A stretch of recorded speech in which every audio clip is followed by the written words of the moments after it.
Assalamualaikum anak-anak, selamat bertemu lagi dalam pembelajaran IPS. Semoga hari ini kalian semua dalam keadaan sehat ya. Hari ini kita akan belajar mengenai lembaga sosial. Minggu lalu kita telah membahas materi interaksi sosial. Coba masih ingatkah apa itu interaksi sosial? Ya, betul. Interaksi sosial adalah hubungan timbal balik antar manusia untuk memenuhi kebutuhan hidupnya. Manusia dikenal sebagai makhluk ekonomi karena manusia selalu ingin memenuhi kebutuhan. Misalnya, kebutuhan manusia akan keturunan sehingga perlu adanya suatu keluarga. Kebutuhan akan pendidikan perlu adanya sekolah. Dan kebutuhan akan makan perlu adanya pasar untuk mendapatkan makanan. Agar manusia memenuhi semua kebutuhan hidupnya dengan tertib dan teratur, maka dirumuskanlah norma-norma masyarakat.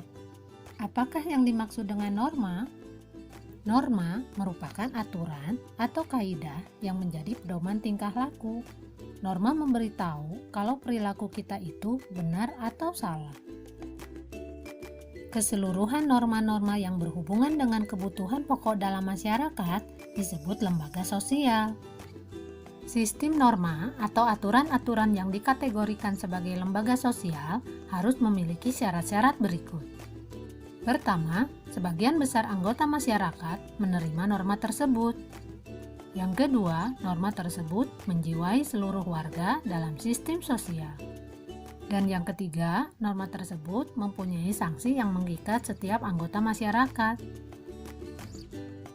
Di dalam masyarakat dikenal ada 4 tingkatan norma, yaitu cara, kebiasaan, tata kelakuan, dan adat istiadat. Yang pertama, cara atau usage. Cara merupakan suatu bentuk perbuatan tertentu yang dilakukan individu dalam suatu masyarakat, tetapi tidak secara terus-menerus. Penyimpangan dalam norma cara ini tidak akan mendapat hukuman berat. Sanksi yang diberikan hanya berupa celaan atau teguran. Contohnya, orang yang bersendawa setelah makan ditegur karena dianggap melakukan perbuatan yang tidak sopan. Yang kedua, kebiasaan atau volkswagen. Kebiasaan adalah perbuatan yang dilakukan secara berulang-ulang dalam bentuk yang sama. Contohnya, kebiasaan memberi hormat kepada orang yang lebih tua usianya. Bagi mereka yang melanggar, akan dikenakan sanksi sosial berupa teguran atas penyimpangan terhadap kebiasaan tersebut. Yang ketiga, tata kelakuan atau mores. Tata kelakuan atau mores merupakan aturan yang diterima oleh masyarakat dan aturan tersebut dijadikan sebagai alat pengawas atau alat kontrol oleh masyarakat kepada seluruh anggotanya. Contohnya, mematuhi peraturan lalu lintas. Apabila terjadi pelanggaran, maka polisi akan memberikan sanksi berupa pemberian surat tilang. Yang keempat, adat istiadat atau custom. Adat istiadat merupakan sebuah aturan yang secara turun-temurun yang berlaku di daerah tertentu. Sanksi atas pelanggaran adat istiadat dapat berupa pengucilan atau dikeluarkan dari masyarakat. Di masyarakat, lembaga sosial memiliki fungsi sebagai berikut. Yang pertama, memberikan pedoman pada anggota masyarakat. Yang kedua, menjaga keutuhan masyarakat yang bersangkutan. Dan yang ketiga, memberikan pedoman kepada masyarakat untuk mengadakan pengendalian sosial atau kontrol sosial. Lembaga sosial yang ada di masyarakat terbagi menjadi 5. Pertama, lembaga keluarga. Yang kedua, lembaga agama. Yang ketiga, lembaga ekonomi. Keempat, lembaga pendidikan. Dan kelima, lembaga politik. Mari anak-anak, kita bahas satu persatu lembaga-lembaga sosial tersebut. Yang pertama, lembaga keluarga. Keluarga merupakan unit sosial yang terkecil dalam masyarakat yang terdiri dari ayah, ibu, dan anaknya. Lembaga keluarga memiliki fungsi, pertama, fungsi reproduksi. Artinya, dari pernikahan diharapkan akan memberikan keturunan. Yang kedua, fungsi proteksi atau perlindungan. Keluarga memberikan perlindungan kepada anggotanya, baik perlindungan fisik maupun yang bersifat kejiwaan, sehingga di dalam keluarga terdapat rasa aman. Yang ketiga, fungsi ekonomi. Pada umumnya, dalam sebuah keluarga, ayah merupakan kepala keluarga yang mempunyai kewajiban memenuhi kebutuhan ekonomi anak-anaknya. Selanjutnya, ada fungsi sosialisasi. Keluarga dapat membentuk kepribadian anak agar dapat menjalankan kehidupan yang sesuai dengan nilai dan norma masyarakat. Yang kelima, ada fungsi afeksi. Keluarga berfungsi untuk memberikan kasih sayang dan perhatian pada anak-anaknya. Kemudian, ada fungsi pengawasan sosial. Setiap anggota keluarga pada dasarnya saling kontrol atau saling mengawasi karena mereka memiliki tanggung jawab dalam menjaga nama baik keluarga. Dan yang terakhir, ada fungsi pemberian status. Melalui lembaga perkawinan, seseorang akan mendapatkan status atau kedudukan yang baru di masyarakat. Otomatis, ia akan diperlakukan sebagai orang dewasa yang mampu bertanggung jawab kepada diri sendiri, keluarga, anak-anak, dan masyarakat. Yang kedua, ada lembaga agama. Lembaga agama adalah suatu sistem yang mengatur tingkah laku manusia yang berkaitan dengan kehidupan keagamaan.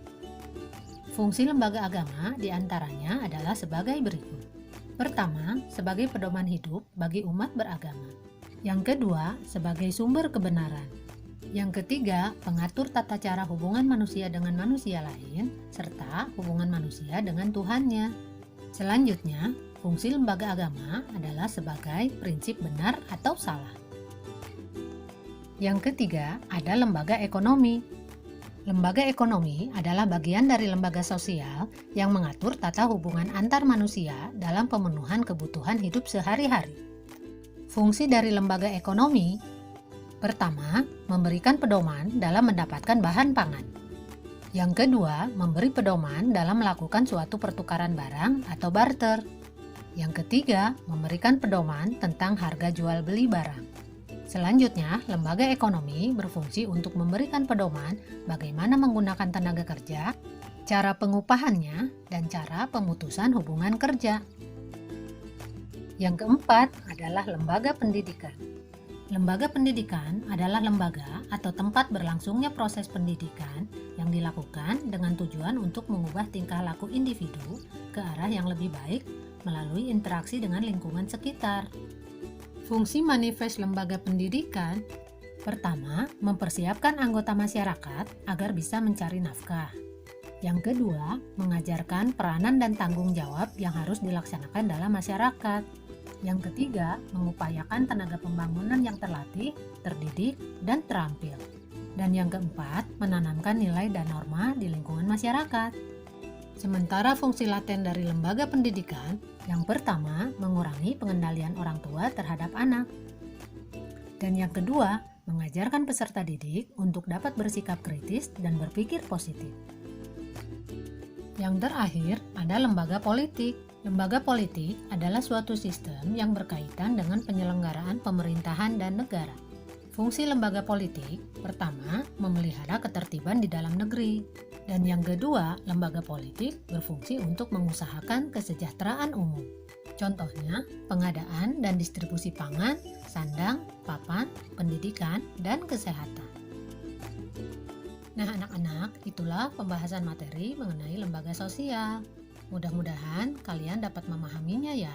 Sampai di sini dulu pembelajaran kali ini. Bertemu lagi pada pembahasan materi selanjutnya. Wassalamualaikum warahmatullahi wabarakatuh.